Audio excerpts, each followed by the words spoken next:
Hi guys, and welcome to part 2 of our Loving Exodus series.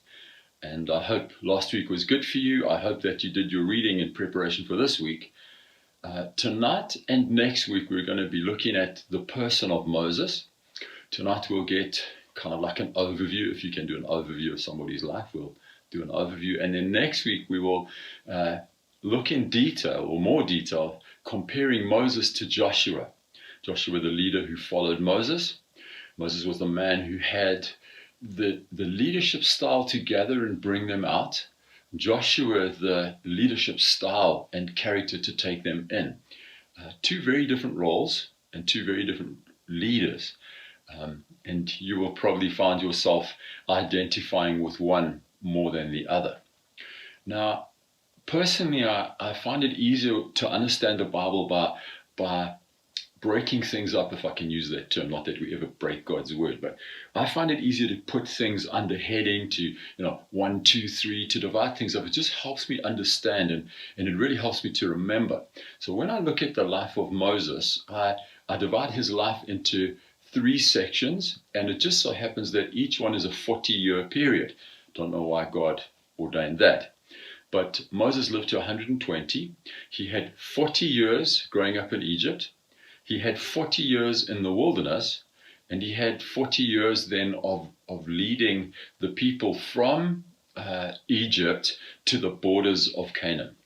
Just let me say this, that there are 5 books in the Bible, besides other areas where Moses is mentioned, like Acts 7. But there are 5 books in the Bible that detail the life of a man, that give us a glimpse, not a glimpse really, a really good insight into a person. And I would hesitate to say, but I'm sure that Moses is the most spoken of leader in the Bible. I can't think of another human leader who occupies 5 books of the Bible. Certainly Paul in the New Testament, but nothing on the scale of Moses. So looking at Moses is really important. So the first section is his 40 years in Egypt. And you read that in Exodus chapter 2 and Acts chapter 7. Now, please go and do that. Just familiarize yourself with this man who is described in Acts chapter 7 as no ordinary child. He's described as a special man, a gifted man. A privileged man, starting off in a little basket floating down the Nile as the potential lunchbox of a crocodile, but ending up this well-educated man of standing in the courts of Pharaoh. So that's the first 40 years, his Egyptian life. Gifted, skilled, and it's important to understand that. The next 40 years only occupies half a chapter in the Bible, but they're very important years, because and it's in Exodus chapter 2, I think from verse 16 to the beginning of Exodus 3. So just basically half a chapter covering 40 years, but very important years. And all of you will know that wilderness changes you. Times of difficulty, times of suffering, times of obscurity change you. That they can annihilate you and remove you, or they can grow you and transform you. And certainly the man who goes into the wilderness is very different to the man who comes out the wilderness. The man who went in was quite arrogant. The man who came out was very humbled. The man who went into the wilderness, please hear this, was a self-appointed man. The man who came out of the wilderness was God-appointed. And that's probably the most profound truth in his 40 years in the wilderness. He went from being self-appointed. When he murdered the Egyptian, he presumed, you can read it in Acts 7, he presumed on his role as deliverer. God hadn't spoken to him yet. Well intended, but not God appointed. And when he came out of the wilderness, his sense of self-appointment was gone. It was annihilated. It was lost in the desert. And he went from being self-appointed to God-appointed. And that's a deep truth for many of us. And then the last 40 years of Moses' life are his his ministry years, and they span from Exodus chapter 3 right until the end of the book of Deuteronomy. So 40 years contained in half a chapter, and then 40 years taking up nearly 5 books of the Bible. It's very interesting when you look at it like this. Now, as I said, next week we're going to look at the 40 years, comparing him to Joshua, looking very much at leadership. But if I think of the man Moses that we see in these 40 years, his 40 years of ministry, bring you out some things to contemplate and some chapters for you to read over the next week. And the first is this: is that Moses was not perfect by any means. We know that he had anger issues on at least a couple of occasions. He murdered an Egyptian in Acts chapter 2, an Egyptian overseer. We read that very quickly, but he literally murdered somebody. Well, that's some anger right there. And then in Numbers chapter 20, this man who had this incredible heart for the people, one day, just in absolute frustration and anger, it says, whereas before he had spoken to the rock and a miracle had taken place and water had gushed forth, in Numbers chapter 20, he's just tired of the people and he strikes in anger, he strikes in frustration this rock. And both of those two moments of anger had huge consequence on his life. The first bout of anger, the consequence of that was 40 years in the desert. The consequence of his second bout of anger was that it disqualified him from going into Canaan. And it's a beautiful, yet it's a tragic story. Let me put it the other way around. It's a tragic yet beautiful story because it ends beautifully. But he was able, God took him when he was 120 years old, climbed up a mountain, saw Canaan, and then he died. He never went in, but I'm going to come back to that in a moment because it shows us something beautiful about the man.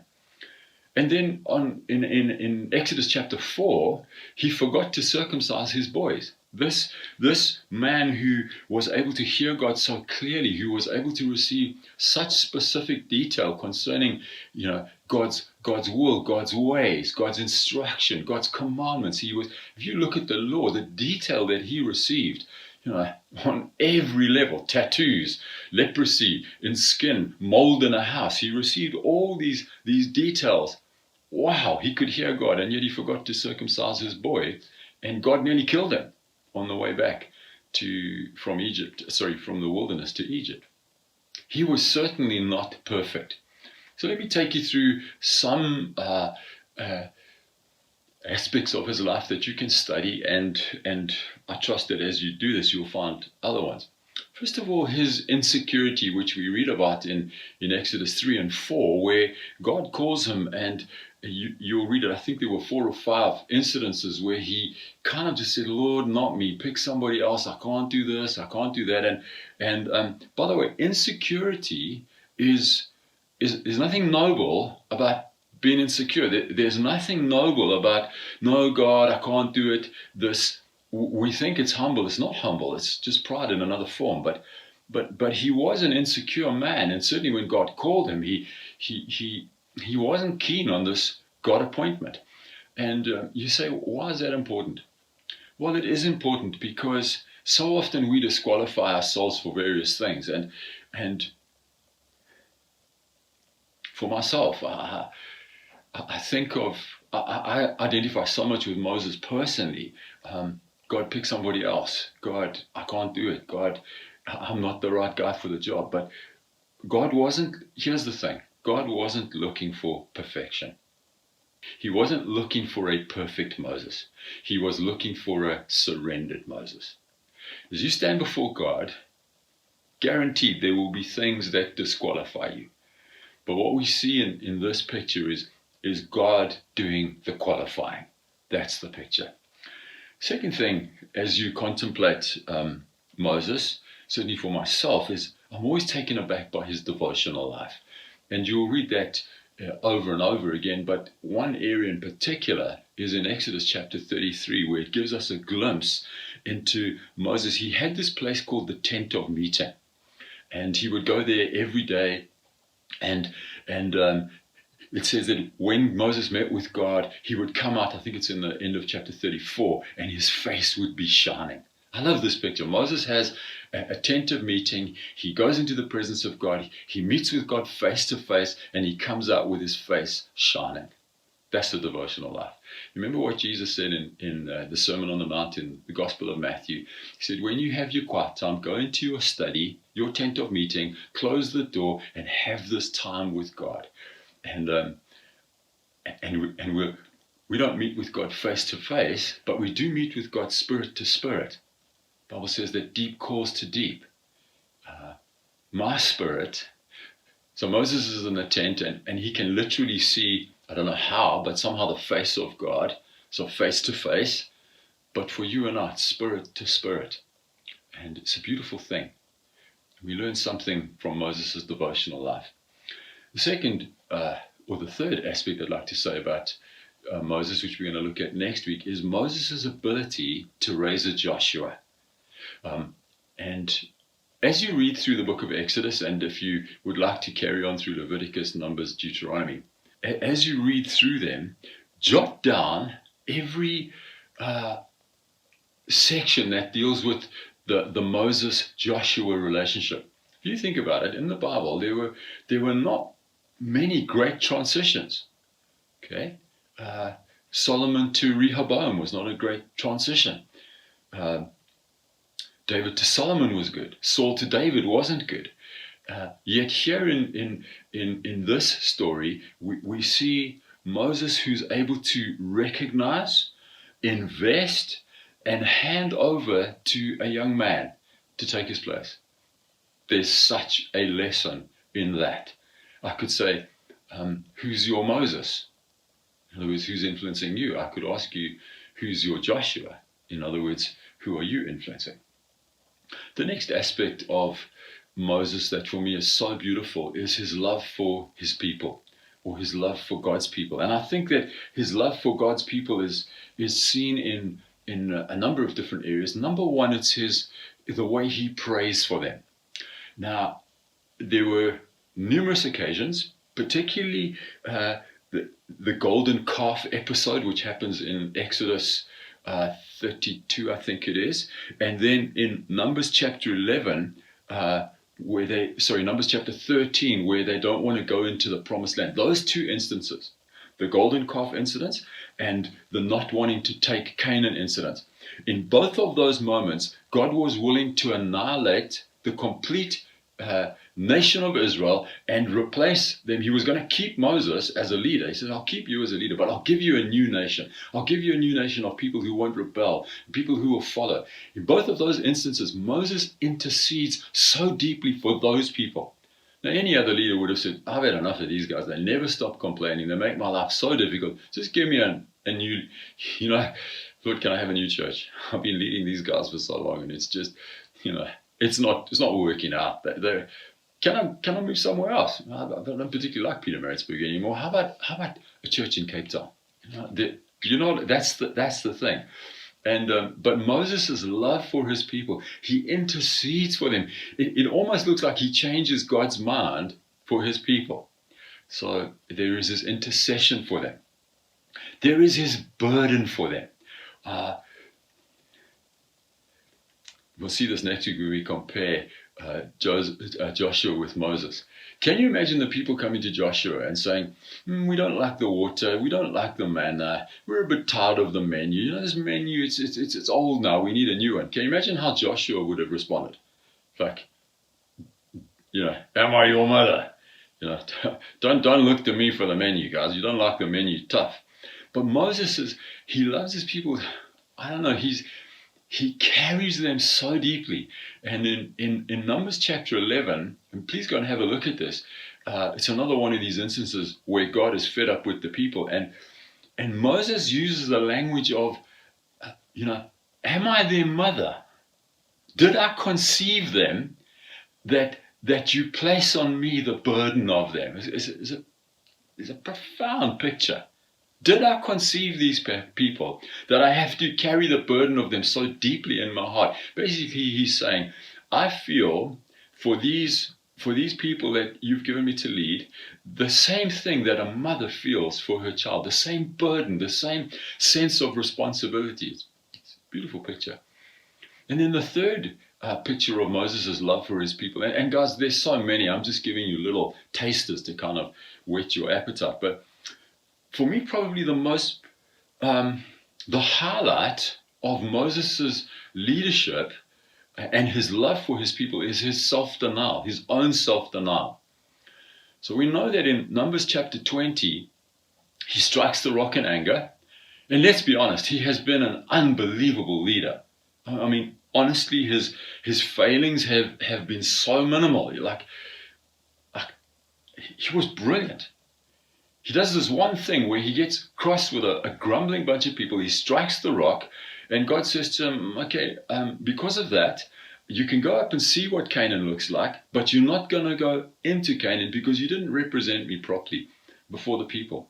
Now, if I was Moses, I would have thrown my toys out the cot. That's it. I would have moaned. I would have said, Lord, have you not seen how for 40 years or however long it was, I've been leading these people. I've put up with this. I've prayed for them. I've loved for them. I've carried them. I've given my life for them. My wife is somewhere else with her father I've given up everything. Moses doesn't say that. He doesn't plead his case and say, how can you do this to me now? His only concern is for the people. Listen to this from Numbers chapter 27. After God says to him, you can go up the mountain, you're not going to go in, you can have a glimpse, but you're not leading them. Moses says this, 27 verse 15 of Numbers. May the Lord, the God of the spirits of all mankind, appoint a man over this community to go out and come in before them, one who will lead them out and bring them in, so that the Lord's people will not be like sheep without a shepherd. Now, I don't know if that gets you like it gets me. Moses has just been, in a sense, denied going into Canaan. He doesn't give a thought about himself. He doesn't moan, what about me? His entire concern is, Lord, if I'm not going, give them a leader, give them a shepherd. It's all about the people. It's not about me, it's about them. I miss out, that's okay. Do you remember what Paul prayed? I think it's in Romans chapter 11. Might be chapter 10, where Paul prays to God and he says, I would be willing to lose out my salvation if the Jews as a nation could be saved. Have you ever thought about that? I would be willing to lose my salvation. That means I'd be willing to go to hell if the nation of Israel could be saved. And that's something of what's in Moses' heart, where I'm not going to go in for whatever reason. But Lord, lead your people. Lord, give them a shepherd. Sorry guys, I've rambled a bit long this evening, but please go and explore and enjoy these passages of Moses, and I pray that God speaks to you through them, and we will carry on with our discussion now. Bless you.